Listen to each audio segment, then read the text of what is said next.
Number का question प्रश्नावली 3 का, ये छोड़ा था ना।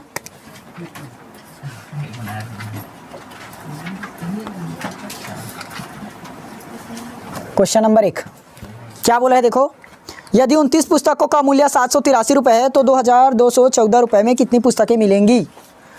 29 पुस्तकों का क्या मूल्य क्या है, 783, तो 2214 रुपये देना है। जैसे किसी दुकान में जाओ, ठीक, वहाँ पर 29 पुस्तक लो और 783 रुपये दे दोगे।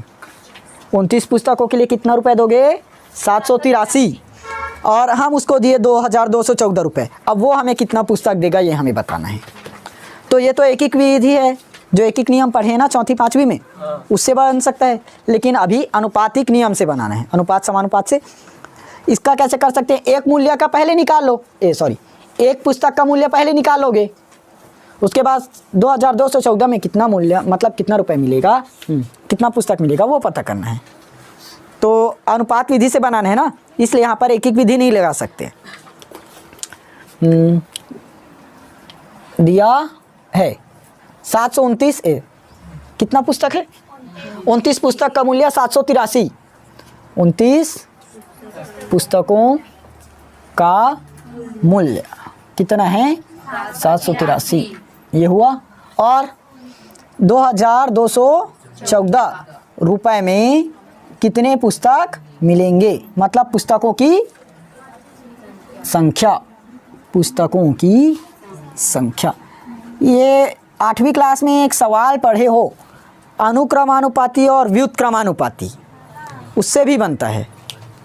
देखो 29 पुस्तकों का मूल्य क्या है, 783, तो सबसे पहले हम लोग ले लेते हैं पुस्तक, अनुपात क्या हो जाएगा, रुपए, हाँ मूल्य ही कर लो, पुस्तक अनुपात मूल्य, ये समानुपात बनेगा। फिर से क्या आ जाएगा, पुस्तक और मूल्य, पुस्तक अनुपात में मूल्य, यही बनता है ना। देखो दोनों का जो इक्वल है, मतलब दोनों का मान क्या आना चाहिए, बराबर आना चाहिए, क्योंकि पुस्तक ले रहे हैं और पैसे भी दे रहे हैं, इसमें भी पुस्तक ले रहे हैं और पैसे भी दे रहे हैं, तो दोनों का मान समान निकलना चाहिए। तो पुस्तक कितना है, सबसे पहले 29, अनुपात कितना मूल्य दिए, 783, और यहाँ मान लो, माना पुस्तक क्या है, पुस्तकों की संख्या x है, हुआ। तो समानुपात बनेगा, पुस्तक को क्या मान लिए, x, अनुपात मूल्य 2214, ये दिया है ना। तो ये ऐसे बनता है क्या, 29 बटे में 783, ये होता है हमारा अनुपात, और ये समानुपात मतलब समान अनुपात यानी कि बराबर, क्या बचा, x बटे में 2214 आएगा। किसका मान निकालना है, x का, तो x गुणित 783 बराबर 2214 गुणित 29। अब यहाँ पर 783 का गुणा है कि भाग x के साथ, गुणा, तो पक्षांतर करने पर भाग, तो x बराबर में 2214 गुणित 29 बटे में 783 होगा।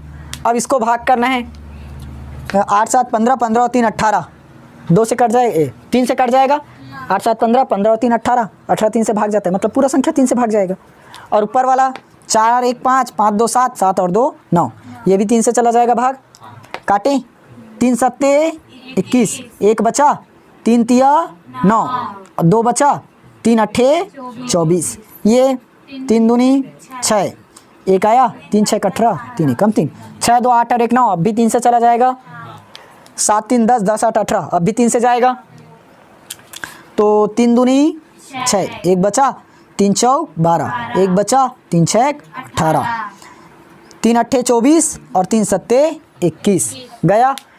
अभी भी 3 से जाएगा क्या, 6 2 8 2 10, 4 2 6 6 12, हाँ चला जाएगा, 3 अट्ठे 24, 3 दूनी 6, फिर 3 दूनी 6, 2 बचा, 3 नियम 27। अब 29 दूनी 82 होता है शायद, अरे 29 आया, इसको काटे तब, ठीक। तो अच्छा ये 82 है, देखो 29 से ये वाला 29 काट दिए, क्या बचा, 82 रुपये, बस ये आ गया। यानी कि 214 रुपये में कितना पुस्तक मिलेगा? 82 पुस्तक। ठीक, मिलाकर देख लो, आ गया 82 पुस्तक। क्वेश्चन देखो, एक बार और बता रहा हूँ। 14:35 समानुपात 16:x। दूसरा 14:35 समानुपात 16:x। अनुपात समान है, क्या करोगे? 14/35 बराबर 16/x।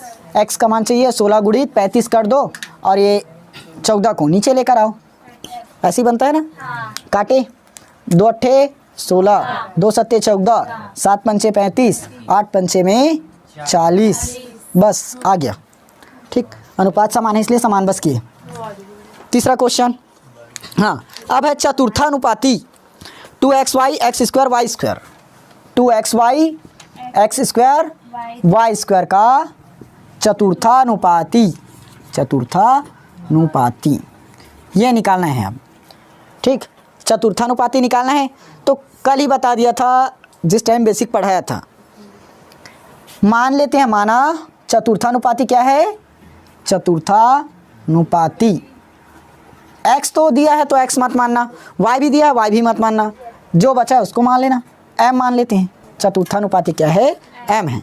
ये बनता है ना, मान लो प्रथम है x, दूसरा y, तीसरा z, 3 अनुपात हुआ, ये प्रथम, ये द्वितीय, ये तृतीय, तो चतुर्थ भी आएगा, तो क्या मान लिया उसको?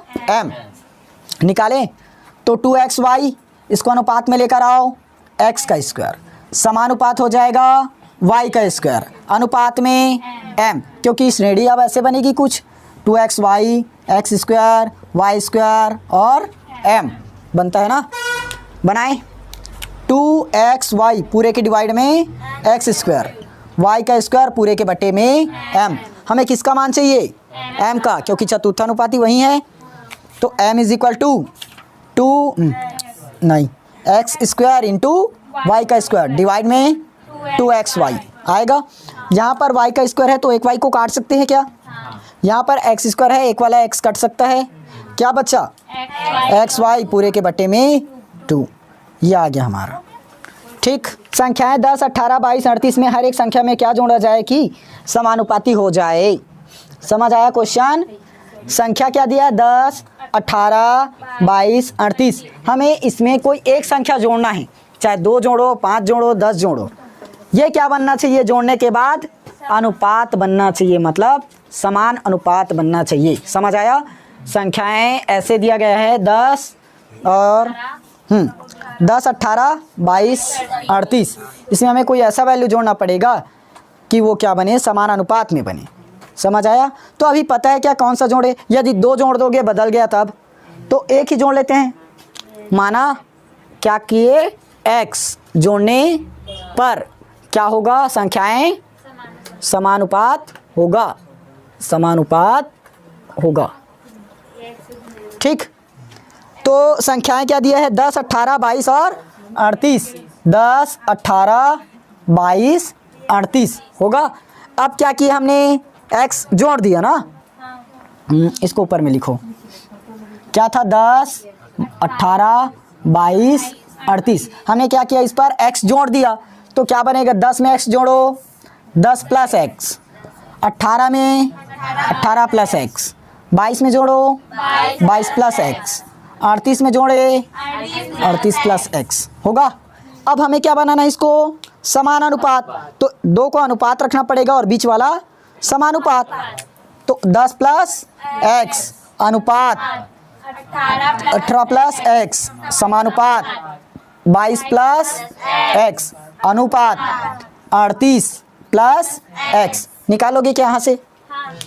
कैसे करोगे? 10 प्लस x बटे में 18 प्लस x बराबर 22 प्लस x बटे में 38 प्लस x। निकल जाएगा यहाँ से। क्या करना रहता है? तिर्यक गुणा करना।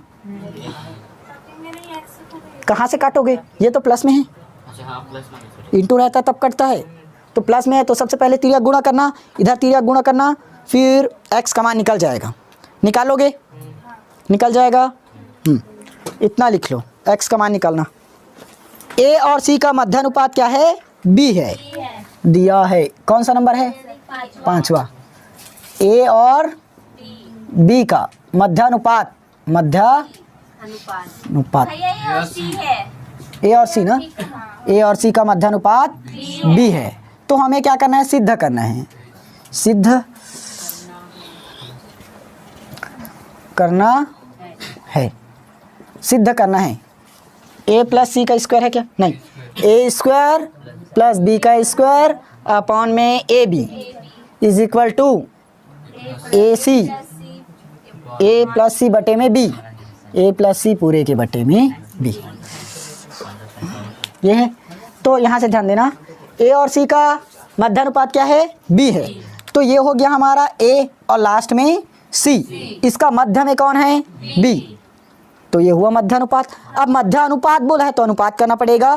देखो ए अनुपात में बी, अब मध्यानुपात बी है तो दोनों का समानुपात बी और अनुपात में सी। देखो दोनों का मध्यानुपात में आया, तो इसको ऐसे आप बनाए फिर से समानुपात में, ए बटे में बी बराबर बी बटे में सी आएगा।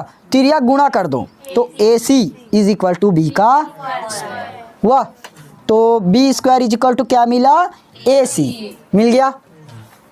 अब इस मान को हम इसमें रख सकते हैं लेफ्ट हैंड साइड में, लेफ्ट हैंड साइड ए स्क्वायर प्लस बी का स्क्वायर और अपॉन में ए बी। हम लोगों ने लेफ्ट हैंड साइड लेकर यदि राइट हैंड साइड लाया तो हो गया सिद्ध। तो ए स्क्वायर है, ए स्क्वायर का ए स्क्वायर रख देते हैं, बी स्क्वायर की जगह ए सी और नीचे में ए बी, पहले से है बी। यहाँ से मैं क्या कॉमन कर सकता हूँ, ए हो जाएगा, क्या बचा अंदर में, ए प्लस ए तो निकल गया तो सी बचा, नीचे में ए बी है ना। तो मैं ए से ए को काट सकता हूँ, क्या बचा, ए प्लस सी बटे में बी, और यही हमारा राइट हैंड साइड भी है। ये हो गया प्रूफ। सही, क्लियर हुआ। एक इंपॉर्टेंट क्वेश्चन लिखा रहा हूँ एग्जाम्पल का, कई बार आया है ना पेपर में, ए अनुपात बी समानुपात सी अनुपात डी, 13 नंबर 13 एग्जाम्पल है ना। ए अनुपात बी समानुपात सी अनुपात डी, तो हमें क्या सिद्ध करना है, A square minus C square upon में B square minus D square is equal to A C बटे में बी डी, ये निकालें। तो ऐसे करते हैं, ए बटे बी है बराबर सी बटे डी, तो कर सकते हैं क्या, इसके इक्वल में ले लो के, मान रहे हैं ना कोई अचर पद के, तो इसको ऐसे लिख सकता हूँ क्या, ए बटे बी बराबर में के है, क्योंकि तीनों एक दूसरे के इक्वल है।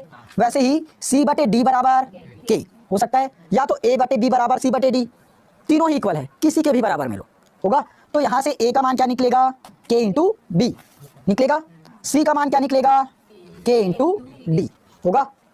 अब लेते हैं यहाँ से इस समीकरण को, ए का स्क्वायर माइनस सी का स्क्वायर पूरे के डिवाइड में बी स्क्वायर माइनस डी का स्क्वायर, ये हमारा लेफ्ट हैंड साइड है।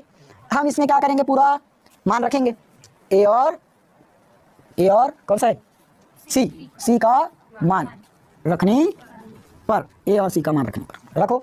ए की जगह हमें क्या रखना है, के बी, तो के बी का स्क्वायर होगा, माइनस है तो माइनस लगाए, फिर सी है, सी की जगह क्या रखना है, के डी, तो के डी का होल स्क्वायर पूरे के डिवाइड में बी का स्क्वायर माइनस डी का स्क्वायर। इसको निकाले हैं क्या, नहीं निकाले, तो इसको ऐसे लिख सकते हैं, बी का स्क्वायर माइनस डी का स्क्वायर होगा। अब ये क्या बनेगा, के का स्क्वायर इंटू बी का स्क्वायर, इंटू करोगे तब माइनस में के का स्क्वायर इंटू डी का स्क्वायर, ये भी होगा, पूरे के डिवाइड में बी का स्क्वायर माइनस में डी का स्क्वायर आएगा। दोनों में क्या कॉमन है, दोनों में क्या कॉमन है, के स्क्वायर है, बाहर किया क्या बचा, B square minus D square पूरे के डिवाइड में बी का स्क्वायर माइनस में डी का स्क्वायर, ये हुआ। दोनों को हम लोग ऐसे काट सकते हैं क्या, क्योंकि B square minus D square, B square minus D square भाग करें, ठीक है, क्या बचा, के का स्क्वायर।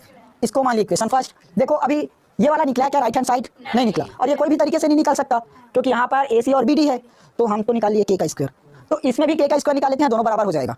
देखो इसका मान मैंने अभी क्या निकाला, पूरे का के का स्क्वायर, और इसका भी मान यदि के स्क्वायर निकाल लूँ तो दोनों इक्वल सेम हुआ, हो जाएगा प्रूफ। तो वही करें, इसको मिटाऊं,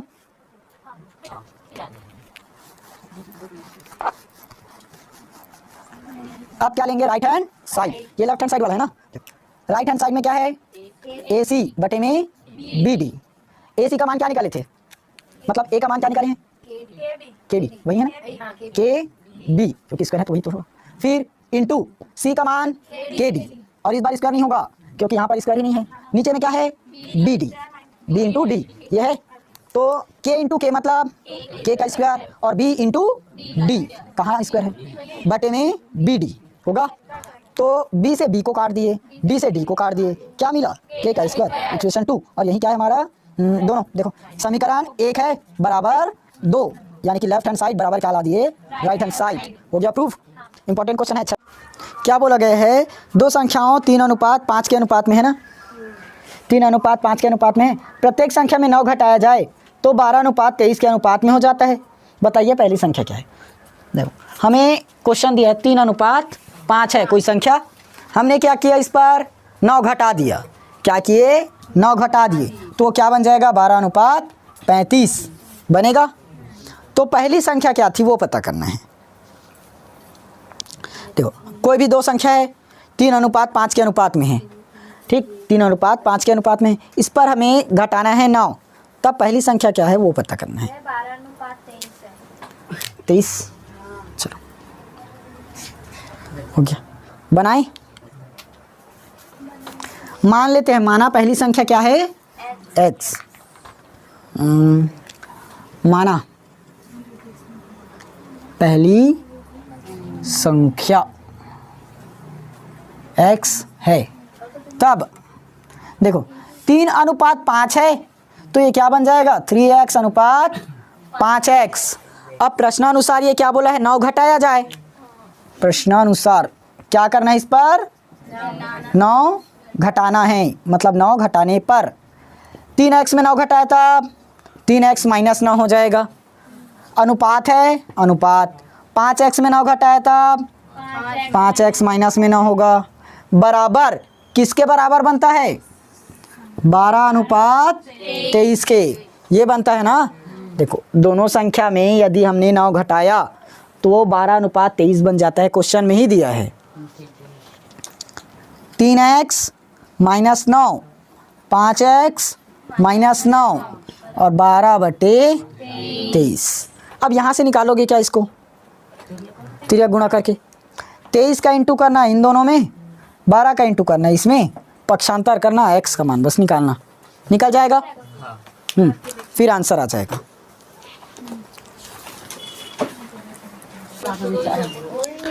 देखो 9वां नंबर का क्वेश्चन, किसी काम को 45 मजदूर 6 घंटा काम करते हुए 24 दिन में पूर्ण करते हैं, तो कितने मजदूर उस काम को 8 घंटा प्रतिदिन करते हुए 15 दिन में करेंगे।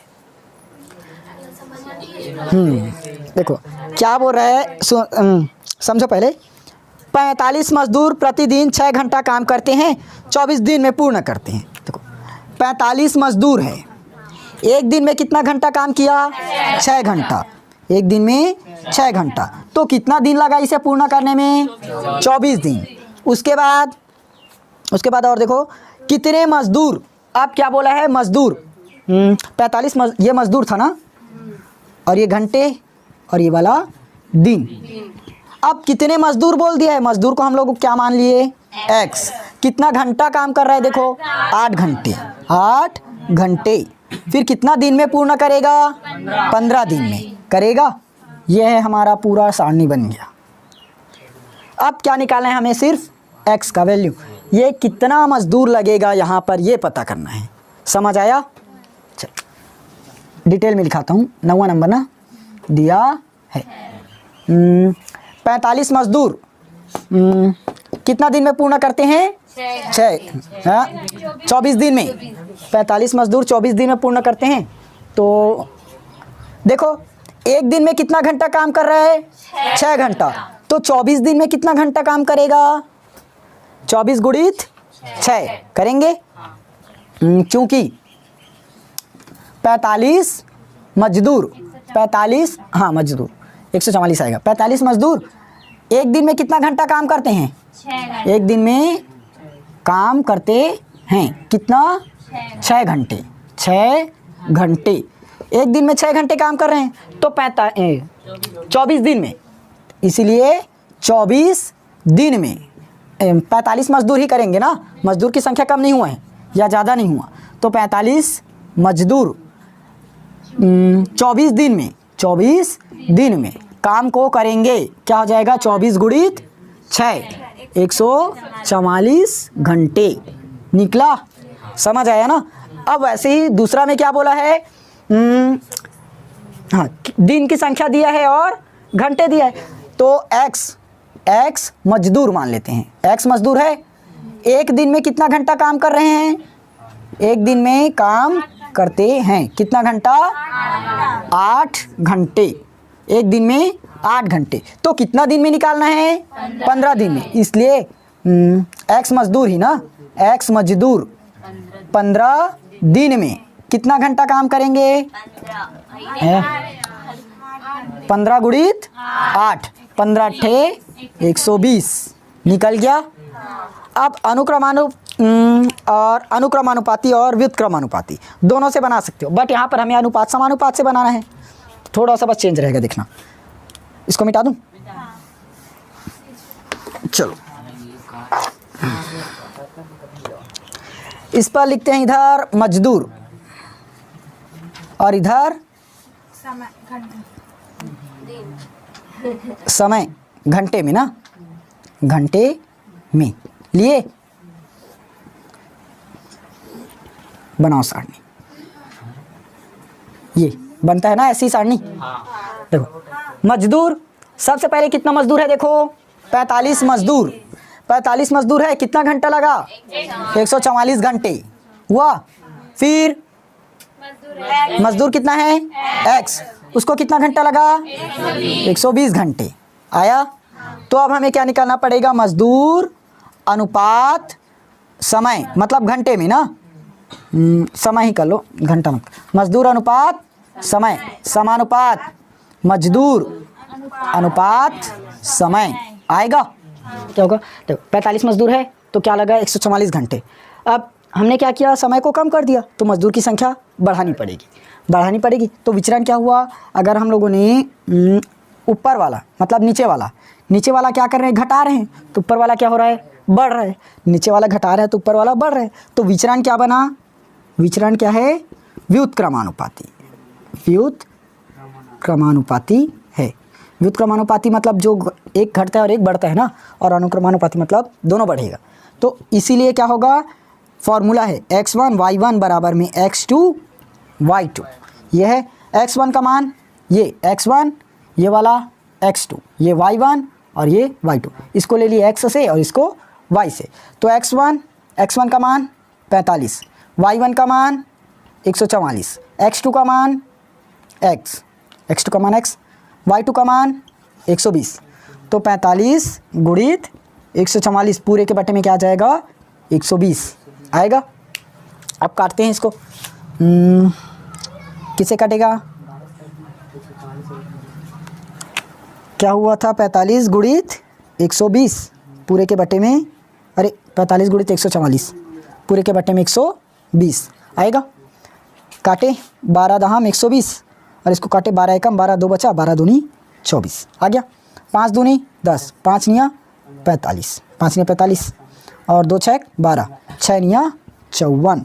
54 क्या चीज़ है हमारा, मजदूर, मतलब x का मान क्या आया, 54 मजदूर।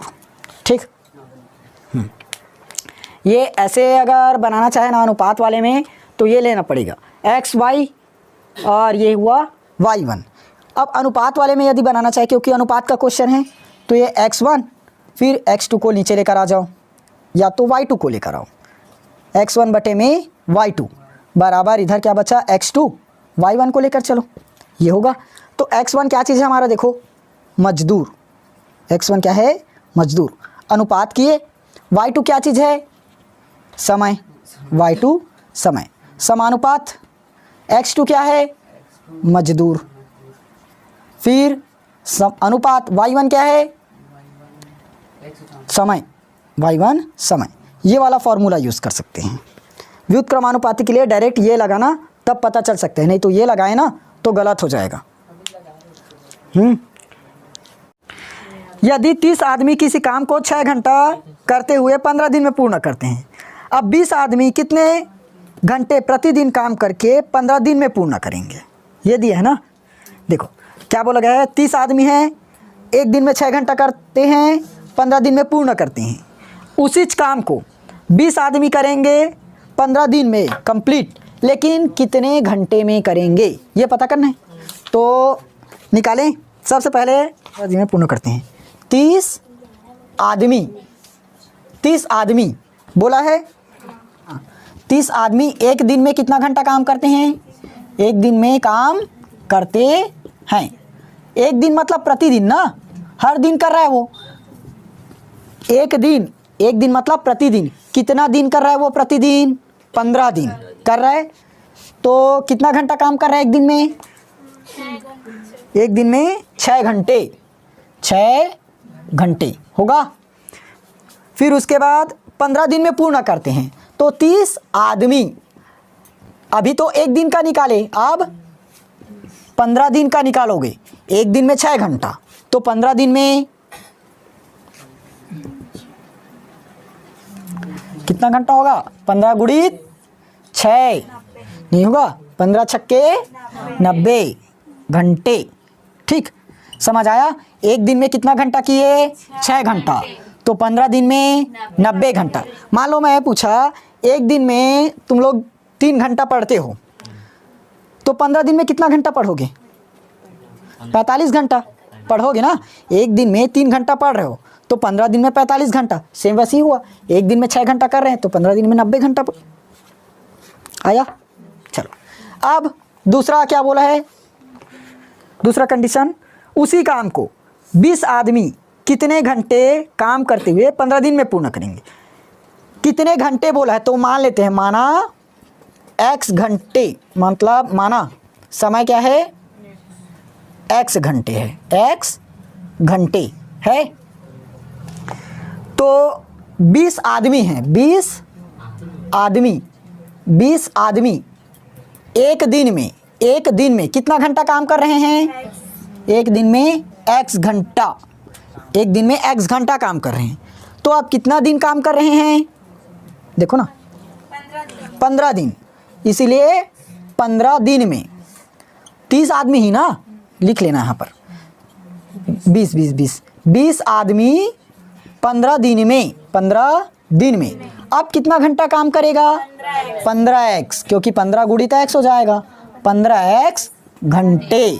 दिन गुणित घंटे करते हैं ना, सेम आया। अब बनाए सारणी, क्या निकालना है हमें इस बार?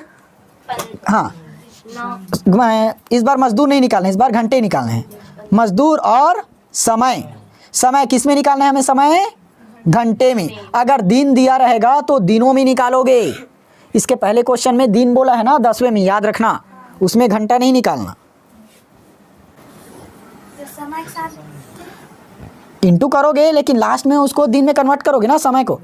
मान लो 24 घंटा निकला, तो कितना दिन बनेगा? 24 घंटा में 24 दिन, 24 घंटा मतलब एक दिन होगा। चलो बना लिए। हम लोग मजदूर को किससे मान लेते हैं? x से, और समय को y वाले से। हुआ, यहाँ से अब पता चल जाएगा। देखो सबसे पहले कितना मजदूर है? 30 मजदूर। 30 मजदूर कितना घंटा काम कर रहे हैं? 90 घंटे। यहाँ ध्यान देना अच्छे से, 30 मजदूर कितना घंटा काम किए?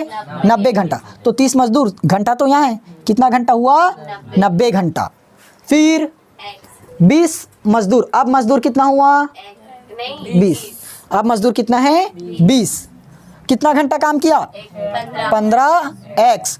तो अब ध्यान दो, देखो जब मजदूर 30 मजदूर थे, तो कितना घंटा लगा? 90 घंटा। अब मजदूर क्या हुआ? घट गया। मजदूर क्या हुआ? घट गया। तो समय बढ़ेगा कि घटेगा? मजदूर घटा है तो बढ़ेगा। देखो मजदूर कम है तो ज़्यादा दिन नहीं लगेगा उसको काम करते करते, ज़्यादा घंटे लगेगा। अगर यहाँ अभी 30 मजदूर है, ठीक, 30 मजदूर मान लो 90 दिन में कर रहे हैं कंप्लीट, 90 घंटे में, तो 20 मजदूर ज़्यादा घंटा नहीं लगाएगा। और इसी की जगह यदि मजदूर बढ़ा दे तब कम लगेगा ना। जैसे जैसे मजदूर बढ़ते जाएगा हमारा काम जल्दी ख़त्म होते जाएगा, और मजदूर को घटा दिया हमारा काम और बढ़ जाएगा, बढ़ता है ना वैसे ही। तो विचरण क्या हुआ, अनुक्रमानुपाती या व्युत्क्रमानुपाती? व्युत्क्रमानुपाती, व्युत्क्रमानुपाती, क्योंकि समय यहाँ पर जैसे मजदूर की संख्या हमने क्या किया, घटाया, तो समय की संख्या क्या हुआ, बढ़ा। यहाँ पर क्या हो रही है, घट रही है, और यहाँ पर बढ़ रही है, तो व्युत्क्रमानुपाती बना। इसीलिए कौन सा फॉर्मूला लगाओगे, x1 y1 is equal to x2 y2। रखे मान, इसको मान लेते हैं x1, इसको y1, इसको x2 और इसको y2। जो y वाला है उसको y ही मानना, ठीक। तो x1 का मान देखो 30 इंटू y1 का मान 90 बराबर x2 का मान 20, y2 का मान होगा, अरे 15x है x, ठीक। तो इसको ऐसे करें, हमें किसका मान चाहिए, 15x का। तो 30 गुणित 90 पूरे के बटे में 20 कितना आएगा, एक जीरो से एक जीरो काटे और 45 दूनी 90 होगा। देखो एक जीरो से मैंने एक जीरो काटा और 45 दूनी 90 हो गया ना। तो 45 तिया कर दो, 3 पंचे 15, 3 चौक 12, 12 और 1 13, 135। और इधर क्या है 15x, हमें किसका मान चाहिए, x का। तो 135 और गुणित 15 हाँ भाग में जाएगा, 15 सत्ते 105, 15 अट्ठे 120, 15 निया 145 याद है। तो कितना आया 9। प्रश्न नंबर 13 देखो, यदि 10 बल्बों को 60 दिन तक 4 घंटे प्रतिदिन जलाने से 80 रुपये का व्यय होता है, तो कितने बल्ब 60 दिन तक 3 घंटे प्रतिदिन जलाए तो 40 रुपये का विद्युत व्यय होगा, ठीक। क्या बोल रहे हैं, हमारे पास कितना बल्ब है, 10 बल्ब, और कितना दिन जला रहे हैं उसको, 60 दिन, और एक दिन कितना घंटा जला रहे हैं, 4 घंटा। तो 60 दिन में कितना घंटा जलाएंगे, 240 घंटे जलेगा। तो 10 बल्ब 240 घंटे जलाने पर कितना रुपए व्यय करेगा, 80 रुपये। समझ आया? देखो हमारे पास 10 बल्ब है, ठीक। 10 बल्ब को हमें यहाँ देख लो, इसे ये 10 बल्ब है, समझ लो। 10 बल्ब को हम लोग कितना घंटा जला रहे हैं, एक दिन, एक दिन 4 घंटा। एक दिन में 4 घंटा जल रहा है, 6 बजे से 7 8 9 10, ठीक। एक दिन में 4 घंटा जल रहा है। मुझे ऐसे ही 4 घंटा 60 दिन तक जलाना है, तो टोटल कितना घंटा लगेगा, गुणा करोगे ना, 6 चौक 24, 240 घंटा। एक दिन में 4 घंटा, 2 दिन में 8 घंटा, 3 दिन में 12 घंटा, 4 दिन में 16 घंटा। तो पूरा थोड़ी ना जोड़ते रहोगे लास्ट तक, 60 दिन का गुणा करो सीधा। 11वां 13 नंबर, 10 बल्ब, 10 बल्ब एक दिन में कितना घंटा जलते हैं, 4 घंटे एक दिन में जलते हैं, दिया है एक दिन जलाने पर, एक दिन जलाने में कितना है, 4 घंटा, 4 घंटे ना। एक दिन में बल्ब जलता है, लिख लो 10 बल्ब एक दिन में जलते हैं, कितना घंटा, 4 घंटे। तो अब 10 बल्ब कितना दिन जलाना है हमें उसे, 60 दिन, 60 दिन में।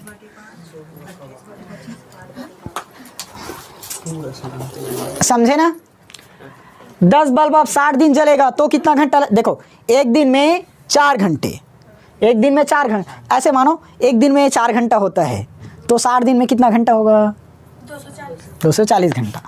60 गुणित 4, 240 घंटे हुआ। फिर उसके बाद और बोला है, अब दूसरा कंडीशन क्या है, कितने बल्ब, तो मान लेते हैं बल्ब की संख्या को x, माना बल्ब क्या है, x है, बल्ब x है, ठीक। तो 60 दिन तक 3 घंटे जलाना है, 60 दिन तक क्या करना है, 3 घंटे जलाना है। एक दिन में कितना घंटा जल रहा है, 4 घंटे एक दिन में x बल्ब ना, x बल्ब एक दिन में जलते हैं कितना घंटा, 4 घंटा। एक दिन में 4 घंटा। तो अब एक्स बल्ब कितना दिन जलाना है? हाँ? कितना दिन जल अरे कहाँ, 16 दिन तक 3 घंटे जलाएं। तो एक दिन में कितना घंटा जला? 3 घंटा। तो एक्स बल्ब अब 16 दिन में, क्या क्या बताते रहते हो, 16 दिन में 16 गुड़ी 3 48 घंटे। देखो एक दिन में जला रहे हैं 8 घंटे, एक दिन में 3 घंटा, तो 16 दिन में 48 घंटा होगा। अब देखो जब 240 घंटा जलता है बल्ब, 10 बल्ब क्या हुआ, 240 घंटे जलाने पर कितना खर्च हुआ? 80 रुपये हुआ। और एक्स बल्ब कितना 16 दिन यानी कि 3 घंटा 48 घंटा। एक्स बल्ब 48 घंटे जलाने पर 48 घंटे जलाया तब व्यय कितना हुआ? 40 क्या क्या बता रहे हो? 40 रुपये, 40 रुपये होगा। दोनों कंडीशन मिल गया। देखो 10 बल्ब को 240 घंटे जलाए तो 80 रुपये लगा, एक्स बल्ब को 48 घंटे जलाए तो 40 रुपये लगा। तो हमें निकालना है बल्ब की संख्या, कितना बल्ब था। तो यहाँ ले लेते हैं बल्ब की संख्या एक्स से, और नीचे में विद्युत भूल गए ना, विद्युत व्यय इसको लेते हैं वाई से। बनाए सारणी, चलो देखो बल्ब कितना है शुरुआत में? 10 बल्ब है तो कितना रुपए लगा? 80 रुपये लगा। 10 बल्ब है तो 80 रुपये। फिर बल्ब एक्स है तो 40 रुपये। देखो ये गलत हो रहा है, 1 मिनट, हाँ यहाँ पर ध्यान दो, थोड़ा सा और निकालना बचा है। देखो 10 बल्ब 240 घंटा जल रहे तो कितना रुपया लग रहा है? 80 रुपये। 10 बल्ब कितना घंटा जल रहा है? 240 घंटा जल रहे, तो कुल कितना घंटा जलेगा? एक बल्ब जलाएगा 240 घंटा, तो 10 बल्ब 2400 हो जाएगा। 10 बल्ब के लिए क्या होगा? 10 गुणित 240 बराबर 2400 होगा ना। और एक्स के लिए हो जाएगा, एक्स बल्ब के लिए 48x बना, एक्स बल्ब के लिए 48x। अब निकलेगा, यहाँ पर बनाओ, ये होगा हमारा बल्ब और नीचे में व्यय। बल्ब कितना है देखो? 10 बल्ब है ना। 10 बल्ब के लिए कितना व्यय हुआ? ये तो सेम बन रहा है वैसे में, और सेम बन रहा है, बनाओ। देखो 10 बल्ब टोटल कितना है? 10 बल्ब के लिए 2400 निकला। ये समय का लेना ना, 10 बल्ब का समय कितना निकला? 2400। तो 2400 के लिए व्यय कितना है? 80 रुपये है। 2400 के लिए 80 रुपये व्यय। उसके बाद बल्ब कितना लिए हमने? एक्स लिए थे तो 48 घंटा जलाए थे, तो कितना हुआ? 48x। 48x के लिए हमें कितना रुपए देना पड़ा? 40 रुपये। 40 रुपये आया। अब यहाँ से बना लोगे क्या? विचरण कैसे होगा? देखो पहले इतना लिखो और समझाना। हाँ अब देखो 2400 बल्ब 2400 बल्ब बोलता हूँ 10 बल्ब कितना घंटा जल रहा है टोटल? 2400 घंटा, तो 80 रुपये लगा। 2400 घंटे के लिए 80 रुपये। अब कम हो गया, मतलब बल्ब पैसे क्या लगा? अब हमें कम लगा, तो बल्ब ज़्यादा जलेगा कि कम जलेगा? कम जलेगा। देखो 2400 घंटे जला तो 80 रुपये देना पड़ा। अब सिर्फ 40 ही रुपये दिए हैं, तो बल्ब को ज़्यादा जलाए हैं कि कम जलाए? कम जलाए ना। तो ऊपर वाला क्या हुआ है? घट रहा है कि बढ़ रहा है? और हाँ नीचे वाला घट रहा है, और ऊपर वाला बढ़ रहा है? बढ़ेगा, कैसे बढ़ेगा बताओ तो, कैसे घटेगा? रुपये था 2400 घंटे जलाए तो 80 रुपये दिए। उसके बाद क्या हुआ, कम रुपए दिए, मतलब बल्ब को क्या किए, कम जलाए, तो ऊपर भी क्या हुआ, घटा, ऊपर भी घटा। तो अब बताओ दोनों जब घट रहा है तो अनुक्रमानुपाती की व्युत्क्रमानुपाती? अब अनुक्रमानुपाती, चूंकि विचरण क्या हुआ अब अनुक्रमानुपाती।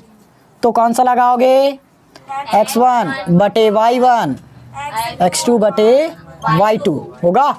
x1 का मान इसको मान लेते हैं, ये x ये y, x1 y1 x2 y2।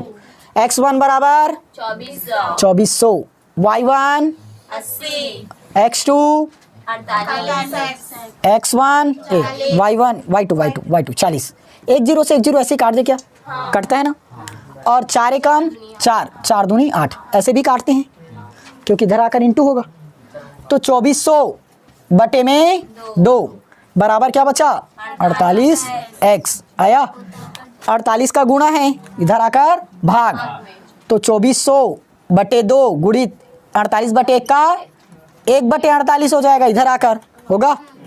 काटे 24 एकम 24, 24 दूनी 48 और 1 शून्य 1 शून्य, और ये हो जाएगा 50 और ये 25, x बराबर आया 25। ठीक, निकल गया आंसर। प्रश्नावली 3 चैप्टर नंबर 5 ना हो गया था। और बी मिलकर किसी काम को 24 दिन में, और बी और सी मिलकर 18 दिन में, और ए और सी मिलकर 12 दिन में करते हैं, तो ए अकेले उस काम को कितने दिन में करेगा?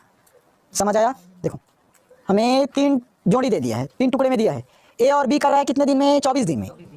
ए और बी 24 दिन में, मतलब 2 लोग हैं, ए और बी 24 दिन में कर रहे हैं। वैसे ही बी और सी है, बी और सी कितने दिन में कर रहे हैं? 18 दिन, और ए और सी 12 दिन में। तो हमें बताना है सिर्फ ए अकेले उस काम को कितने दिन में करेगा। समझ आया? देखो 15 नंबर ना दिया है, ए और बी काम को करते हैं कितने दिन में? 24 दिन में, 24 दिन में। तो एक काम को कर रहे हैं ना, ए और बी एक काम को कर रहे हैं कितना दिन में? 24 दिन में। तो एक दिन में कितना कार्य करेंगे? इसको बताया था, याद है? देखो एक काम को 24 दिन में, तो एक दिन में कितना काम करेंगे? 24 दिन में एक काम कर रहे हैं, 24 दिन में एक काम, तो एक दिन में 1 बटे 24 होगा। इसीलिए ए और बी मतलब a प्लस बी दोनों मिलकर ही कर रहे हैं ना, तो a प्लस बी भी रख सकते हो। a प्लस बी एक काम को क्या करेंगे? एक दिन में क्या हो जाएगा? 1 बटे 24, 1 बटे 24 आएगा। मतलब 1 बटे 24 काम आएगा ना, 1 बटे 24 काम कंप्लीट किया। अब वैसे ही एक और दिया है क्या, हाँ, बी और सी कितना दिन में कर रहे हैं? 18। बी प्लस सी एक काम को क्या करते हैं? 18 दिन में करते हैं, कितना दिन लगता है? 18 दिन। तो बी प्लस सी एक दिन में कितना कार्य करेंगे? एक दिन में कार्य क्या हो जाएगा? 1 बटे 18 होगा, 1 बटे 18। वैसे ही तीसरा भी है क्या, ए प्लस सी, लिख लेना पूरा थ्योरी ना, क्या हो जाएगा? 12 दिन। तो अब फिर से ए प्लस सी क्या करेगा? एक दिन में कार्य करेगा, कितना हो जाएगा? 1 बटे 12 काम, 1 बटे 12 काम हुआ। अब देखो एक ने क्या किया? 1 बटे 24 काम, मतलब पहला टुकड़ी जो पहला समूह है ए प्लस बी वाला, उसने कितना काम किया? 1 बटे 24 काम। दूसरा समूह बी प्लस सी वाले ने 1 बटे 18 किया, हुआ। तीसरा समूह बी प्लस सी वाले ने 1 बटे 12 काम किया। तो तीनों ने मिलाकर कितना काम किया? ए प्लस बी ने काम किया, बी प्लस सी ने भी काम किया, ए प्लस सी ने भी काम किया। और एक ने कितना किया? 1 बटे 24, एक ने 1 बटे 18, एक ने 1 बटे 12 किया। मैं मान लो 3 लोगों को दे देता हूँ, काम करो। एक ने 4 काम किया, एक ने 2 काम किया और एक ने 1 काम किया। कितना हुआ? 7 काम हुआ ना। तो क्या किए? जोड़े। तो इसको भी जोड़ो ना। मान लो ये 24, इसकी जगह मान लो 5 है। एक ने 5 काम किया, दूसरे ने 2 काम किया, तीसरे ने भी 2 काम किया। कितना काम हुआ टोटल? तो कैसे ऊपर का भाग दे रहे हो, गुणा कर रहे हो? जोड़ क्यों नहीं रहते? क्या होगा? ए और ए 2a, बी और बी 2b, सी और सी 2c। अब इसका क्या करना पड़ेगा? लघुत्तम लेना पड़ेगा। 24, 18 और 12 जाएगा। एक ही संख्या से देकर देखिएगा कौन से जाएगा। ज़्यादा वैसे लंबा मत करते रहना, बड़ी संख्या देख लो सीधा। 6 से करो। 6 चौं 24, 6 तिया 18, 6 दूनी 12। फिर 2 से कर लो। 2 दूनी 4, 3 1। पहले छोटी संख्या से देते हैं ना, लेकिन पता है इसलिए डायरेक्ट बना रहे हैं। 2 से जाएगा, फिर 3 से जाएगा। 1 1 1, 3 दूनी 6, 6 दूनी 12, 12 छक्के 72। लघुत्तम कितना मिला? 72। तो ये आ गया 72 हुआ। लघुत्तम 72। अब इसको थोड़ा सा ऊपर करता हूँ। 1/24, 1/18, 1/12। देखो लघुत्तम में 72 आया। 72 को 24 से भाग करो। 24 तिया 72, 3 बार में गया। ऊपर में क्या है? 1। कितना बार में गया? 3 बार। फिर बीच में प्लस लगाए। फिर से ऊपर में क्या है? 1 लिखे। फिर गुणा लगाए। अब 72 को 18 से भाग करो। 18 चौक 72, 4। फिर बीच में क्या है? प्लस लगाए। फिर ऊपर में क्या है? 1। 72 से कितना बार में, मतलब 72 कितना बार में जाएगा? 6। तो 6 का गुणा करो। हुआ। ये जितना बार में भाग जाएगा उसी का ऊपर में गुणा करो। आ गया? तो हाँ, और यहाँ पर सब में क्या कॉमन दिख रहा है? 2। बाहर करें। a प्लस बी प्लस सी। क्या बचेगा इधर? 3 + 4 + 6 पूरे के बटे में 72 आएगा। तो अब a plus B plus C, 6 4 10 और 3 13 बटे 72, और इधर 2 है। अच्छा, और यहाँ पर पूरा थ्योरी लिख लेना ना। का एक दिन में कहाँ लिखूँ? अब गया हो गया पूरा। ये इसका थ्योरी यहाँ भूल गया था, लिख लेना इसको। a plus B plus C plus a plus B, B plus C, C plus a। ये हुआ का एक दिन का क्या है? ये कार्य। एक दिन में काम कर रहे हैं ना। एक दिन में इसने 1/12 किया, एक ने 1/18, एक ने 1/24, तो पूरा एक दिन का कार्य निकाले। ठीक, निकल गया। तो a प्लस बी प्लस सी 13/72, ये 2 नीचे में आ जाएगा। क्या? गुणा। क्या होगा? 13/2 दूनी 4, 2 सत्ते 14। तो a प्लस बी प्लस सी बराबर कितना आया? 13/144। अभी तो तीनों ने मिलाकर किया है इतना काम। देखो, तीनों ने मिलकर क्या किया? एक दिन में 13/144 काम किया। समझ आया? तीनों ने मिलाकर 13/144 काम किया। अब एक काम को करेंगे। 13/144 कहाँ काम है? अभी हमें क्या करना पड़ेगा? एक काम करना पड़ेगा। तो एक काम के लिए क्या करोगे? फिर से इसको सॉल्व करोगे। और पहले इतना लिखो।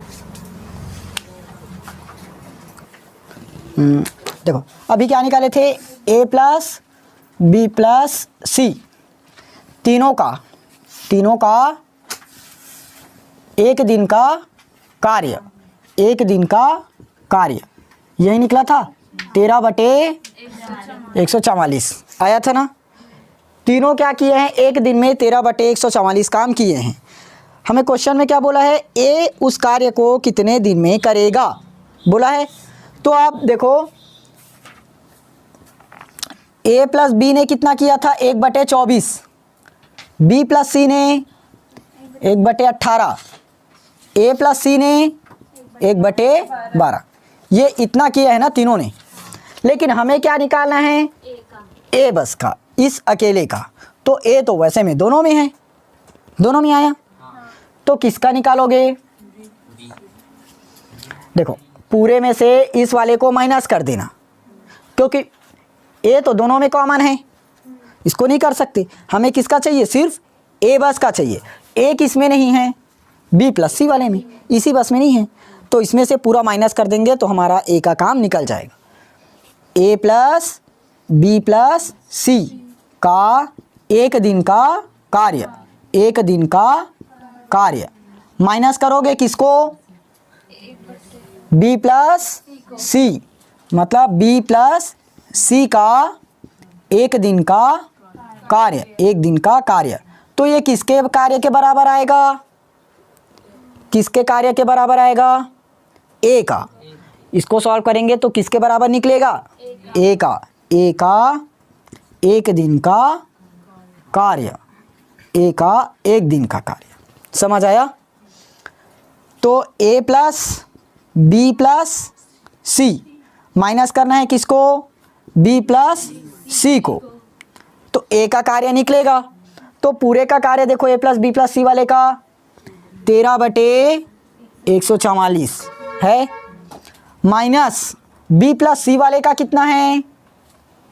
1/18। तो ये पूरा किसका कार्य निकल जाएगा? ए का निकलेगा। तो ए का कार्य, ए का कार्य होगा 18/144 होता है क्या? तो ये पूरा देखो, ये अगर मतलब 144 18 से भाग जाएगा ना, इसका एलसीएम 144 ही होगा, लघुत्तम। तो बटे में क्या आ जाएगा? 144 होगा। 144 को 144 से भाग करेंगे कितना आएगा? 0 आएगा। 1, तो ऊपर में किसका गुणा करोगे? 1 का, फिर माइनस 1, 18/144, तो 1 का गुणा किए हुआ, 18 से भाग किए तो 8 बार में गुणा गया, मतलब भाग गया। 144 से भाग किए एक ही बार में गया, इसलिए 1 का गुणा किए। ठीक, कितना बचा? 13 माइनस में 8 बटे 144, 13 माइनस 8 5 बटे 144। ये क्या हमें? एक का कार्य, एक का कार्य मतलब क्या किया? 5/144 काम किया है। समझ आया? अभी एक दिन में क्या किया? 5/144 काम किया, लेकिन हमें क्या निकालना है? उसका दिन में एक निकालना है। ये अभी क्या निकला? काम निकला, दिन नहीं निकला है, फिर से निकालना पड़ेगा। यहाँ बता दूं,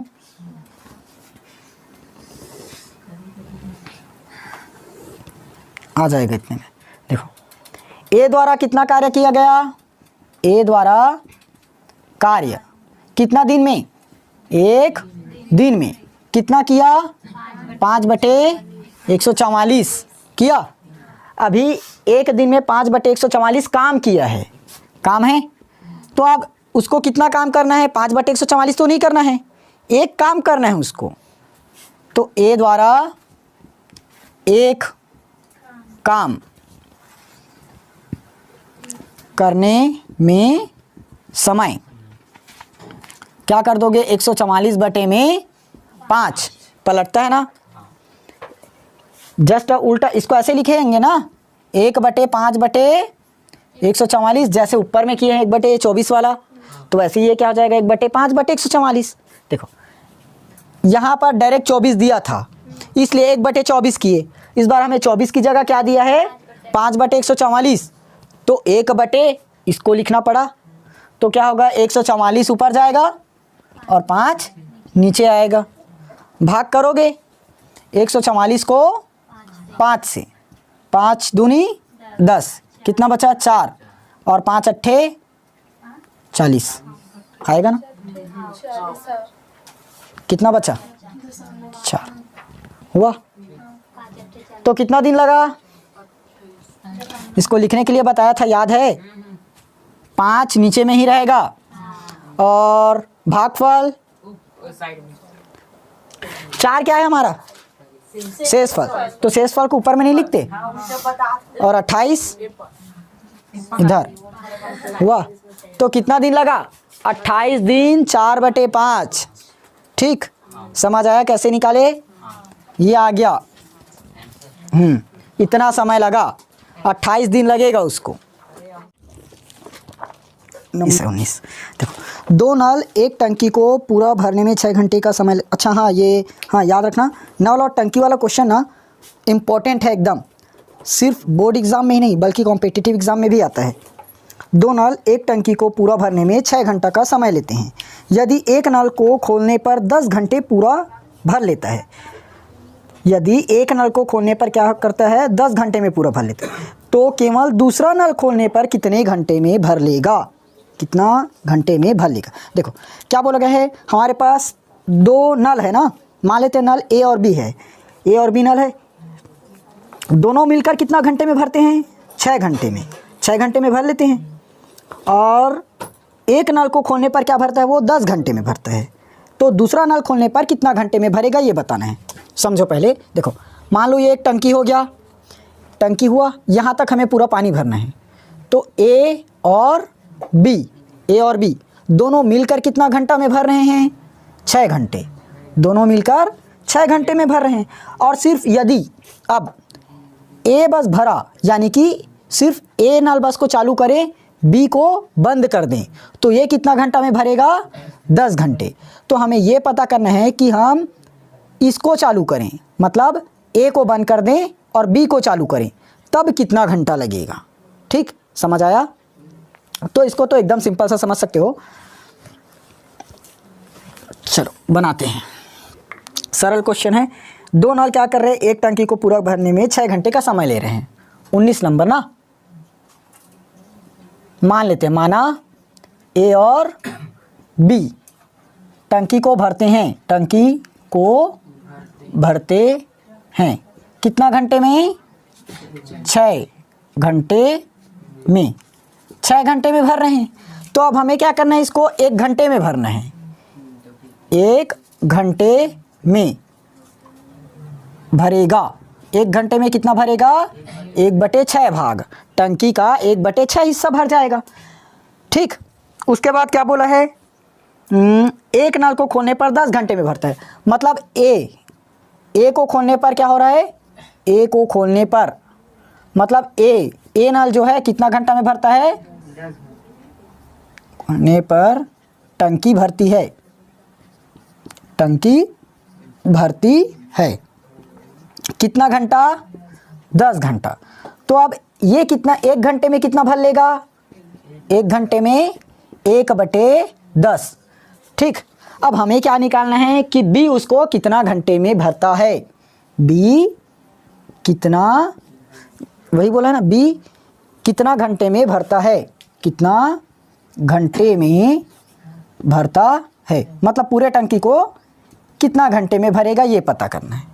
ठीक, तो ये तो जानते हैं, दोनों ने मिलाकर कितना किया? 1/6, और एक ने कितना किया? 1/10। मान लेता हूँ मैं इसको 10, 2 हो अभी। ठीक, कोई 2 इंसान है, 10 घंटे का टाइम लगा रहे हैं। कितना घंटा? 10 घंटे का टाइम। ये ए और बी दोनों ने मिलाकर कितना घंटा लगाया? 10 घंटा। और एक ने कितना घंटा लगाया? मान लो 4 घंटा। एक ने कितना घंटा लगाया? 4।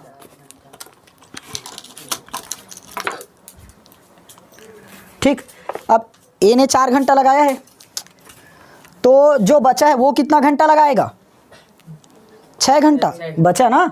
देखो ये दोनों ने मिलाकर कितना घंटा काम किया? 10 घंटा। एक ने कितना काम किया? 4 घंटा। तो बी ने एक दूसरा जो बचा वो कितना करेगा? 6। तो दोनों मिलाकर तभी तो 10 करेगा क्या? तो कैसे पता चला? 10 में से 4 घटाए तब मिल गया हमें क्या चीज़? 6। मतलब पूरे वाले में से एक वाले को घटा दिए तो निकल गया पूरा कौन सा? इस पर दोनों मिलाकर जो भरा है वो 6, मतलब दोनों मिलाकर जो भरा है वो क्या है? 1/6 हुआ। और जो एक भरा है वो 4 है यहाँ पर, लेकिन यहाँ पर एक जो भरा है वो कितना है? 1/10। तो हम क्या करेंगे? 1/10 को घटा देंगे, ये क्या निकल जाएगा हमारा? ये थ्योरी। सेम लिख देना, बी द्वारा भरने में लगा समय। ठीक, क्या बनेगा? 6 गुणित 6 बोलता हूँ 10 - 6 बटे में 60, 4/60 ये कितना आ जाएगा? 4 एकम 4, 4 एकम 4, 4 पंचे 20, 15 चौक 60, 1/15। देखो बी ये नहीं आएगा ना, मतलब 1 घंटे में भरेगा कौन? ए। अभी नहीं, ए को खोलने, ये बी है ना, बी को खोलने पर, बी नल को खोलने पर 1 घंटे में भरेगा कितना? 1/15। तो अब 1 घंटा है, तो अब क्या करेगा? सेम ऊपर वाला बन जाएगा, बी टंकी को भरेगा, बी क्या करेगा? टंकी को भरेगा। अब फिर से इसको पलट दोगे, 1/15 मतलब 1/15, तो क्या हो जाएगा? 15। तो क्या मिला? 15 घंटे। ठीक, समझ आ गया? 15 घंटे में क्या करेगा? वो इस टंकी को भर लेगा। क्लियर? अगला क्वेश्चन देखो 20 नंबर, 20 बोलता हूँ, इसके पहले वाला बता रहा हूँ, और 18 मकड़ी वाला। देखो ये क्वेश्चन थोड़ा सा मज़ेदार भी है। 11 मकड़ियाँ 11 जाल बनाने में 11 दिन लगाती है ना, तो एक मकड़ी एक जाल कितने दिन में बनाएगी? ये बोला है 11 मकड़ियाँ 11 दिन में 11 जाल बनाती है, तो एक मकड़ी एक दिन में कितना जाल बनाएगी? कन्फ्यूज़न है? हाँ, पूछने के लिए मस्त है। तो मान लेते हैं, माना एक जाल बनाने में कितना दिन लेती है? x दिन। वही बनेगा अनुक्रमानुपाती और व्युत्क्रमानुपाती वाले से। मान लेते हैं 18 है क्या? 18 ना? मान लेते हैं एक मकड़ी एक जाल, कैसे लिख रहा है? एक मकड़ी एक जाल कितना दिन में बनाएगी? x दिन में बनाती है। और क्वेश्चन दिया है 11 मकड़ी 11 जाल कितने दिन में बनाती है? 11 दिन में बनाती है, 11 दिन में बनाती है, 11 दिन में बनाती है। तो एक जाल कितना दिन में बनाएगा? एक जाल कितना दिन में बनाएगा ये निकाल लेते हैं। इसीलिए एक मकड़ी मतलब 11 मकड़ी ना, 11 मकड़ी कितना जाल बनाया है? 11 जाल। तो हम निकाल लेते हैं एक जाल का। एक जाल बनाने में समय लेती है। अब बताओ कितना समय लेगी? देखो 11 मकड़ी 11 जाल कितना दिन में बना रही है? 11 दिन। तो 11 मकड़ी सिर्फ एक ही जाल बनाएगी, एक जाल बस। एक जाल कितना दिन में बनाएगी? 11 × 11 कर दो, 121। देखो 101 मकड़ी क्या कर रहा है? मतलब 11 मकड़ी एक जाल 121 दिन में बनाएगा। 121 दिन में, तो 11 जाल कितना दिन में बनाएगा? 121, 11 दिन में आएगा ना। ठीक, समझ आया कैसे हुआ? अब हमें क्या निकालना है? वैसे ही एक मकड़ी का निकाल लेते हैं। एक मकड़ी एक जाल बनाने में समय लेती है। समय कितना लेती है? x। समय ले रही है x। बनाए, ये हो गया हमारा मकड़ी, सारणी बना देते हैं। ये हो गया मकड़ी और इधर नीचे में समय। मकड़ी को मान लेते हैं x, समय को y।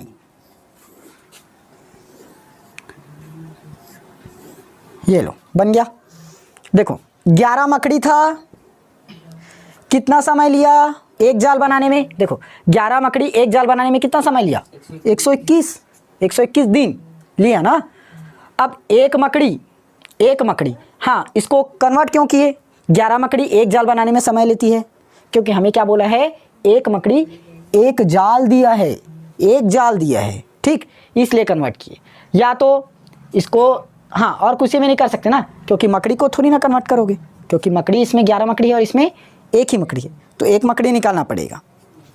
या तो 11 मकड़ी एक जाल दिया है तो 11 जाल लिखोगे, 11 जाल बनाने में एक मकड़ी, तब भी निकलेगा। मतलब जैसे अभी क्या निकाले? एक जाल बनाने में समय लेती है, निकाल लिए, तो एक मकड़ी का समय निकाल सकते हो, उससे भी बनेगा। तो फिलहाल इससे बना रहे हैं। देखो 11 मकड़ी था, एक जाल बनाने में कितना समय लिया? 121 दिन। अब एक मकड़ी है, एक मकड़ी एक जाल बनाने में कितना समय लिया? एक्स समय। तो अब ध्यान देना, जब मकड़ी क्या है 11 है तो समय 121 लगा। अब मकड़ी 1 है तो समय कम लगेगा कि ज़्यादा? यहाँ कितना था? एक मकड़ी देखो 11 मकड़ी था तो एक जाल बनाया कितने दिन में? 121 दिन में। अब मकड़ी क्या हो गया? एक जाल बनाएगा कितने दिन में? x दिन में। तो इसको क्या करेगा? ज़्यादा दिन लगेगा या कम दिन? कम दिन लगना चाहिए बोल रहे हैं।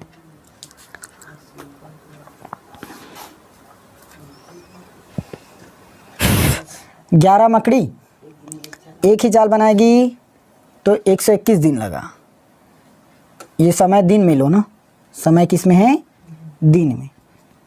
11 मकड़ी था तो एक ही जाल बनाया, कितना दिन लगा? 121 दिन। उसके बाद एक मकड़ी है तो वो कितना दिन ले रहा है? x दिन। पूछा क्या है? ध्यान देना, जैसे जैसे मकड़ियों की संख्या बढ़ाओगे तो दिनों की संख्या भी क्या होगी? बढ़ेगी। जैसे एक मकड़ी आ गया, मान लो वो 10 दिन लिया, तो दूसरा मकड़ी आ गया उसने भी 10 दिन लिया, तीसरा मकड़ी आया वो भी लेते जाएगा। तो जैसे जैसे मकड़ियों को लाते जाओगे जाल क्या होगा? और ज़्यादा बनते जाएगा, और ज़्यादा बनते जाएगा मतलब दिन भी ज़्यादा लगते जाएगा, क्योंकि सिर्फ एक ही मकड़ी बना रहे हैं ना। तो विचरण कौन सा बनेगा इस बार? विचरण अनुक्रमानुपाती है, ठीक। इसलिए क्या लगाओगे? x1 बटे y1 बराबर x2 बटे y2। x1 का मान 11, y1 121, ये x2 होगा और ये वाला y2। देखो इधर क्या आ जाएगा? x2 का मान 1 बटे में x, तो तिर्यक गुणा कर दो, 11x बराबर 121 और ये आ जाएगा 11। तो x बराबर क्या आया? 11 दिन। ये आ गया हमारा आंसर, ठीक। समझ आया?